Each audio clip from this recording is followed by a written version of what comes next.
So this is video CL797. This shows you how to initialise your till ready for use in the UK. So this video is only if you haven't had the machine programmed. So don't do this if your dealer that you bought it off has already programmed your machine, but only do this if you've just had it shipped to you and you want to do all your own programming yourself. So the first thing you need to do is to go through a series of events, but simply once you've put your roll in, which can be found on the other videos, turn the machine on, you've got your displays on, put your key in using the P key and simply turn it round to the P1 position. Now with your till you'll also get a sheet showing you all this, but it really is simple. So here is the page up and page down buttons. Page down 7 times. And this will take you to the delete data. So this basically it'll make sure that the till is ready to be programmed. So once you're on delete data and it's highlighted, press the cache total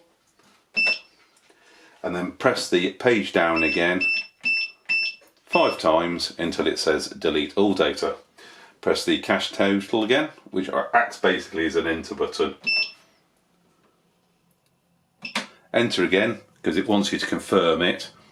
And then now you'll see it will now work through the machine, deleting all the data. So this may be like incorrect factory settings, but it just basically puts it into a state ready to be programmed. So once you've done that, simply press the subtotal button and leave the key in the P1 position. So you can keep pressing the subtotal, it doesn't make any difference, it won't do anything. And now we're back to the standard settings. So again, making sure the key hasn't moved from the P1 position. We now need to page up 7 times and we go to the system settings. So 1, 2, 3, 4, 5, 6, 7, which puts us on the first option when you turn the key to P1, which is system settings. Press the cache total and press the down button 4 times, which takes us to other settings. Press the cache total and now we want to go to decimal point show. So press it 3 times. And you can see the decimal point show has an X on it. Press the cache total, which is your enter. Save will come up, and now the decimal point show will be ticked. Once we've done this, we press the subtotal. As I mentioned before, you can't go wrong, so it doesn't make any difference. Just keep pressing the subtotal, and we'll go back to system settings. Once we've done this, we now set the rounding for the UK. So again, making sure it's in the P position, or P1 position, page down 5 times. And here we go to count rules.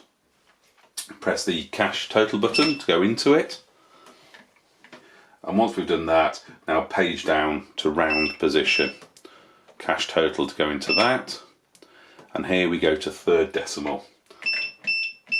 Scroll down to the third decimal and press the cache total to save it. We press the subtotal, which brings us all the way back to the main menu again. We don't have to do this, but it's just good practice, and it's now ready to use. Before you do this, you simply turn the key back round to the reg position. It loads the program ready to be used. You can tear this receipt off if you want, or just leave it. And now we can simply find that the machine is set up and ready to use in the UK. Thank you for watching this video.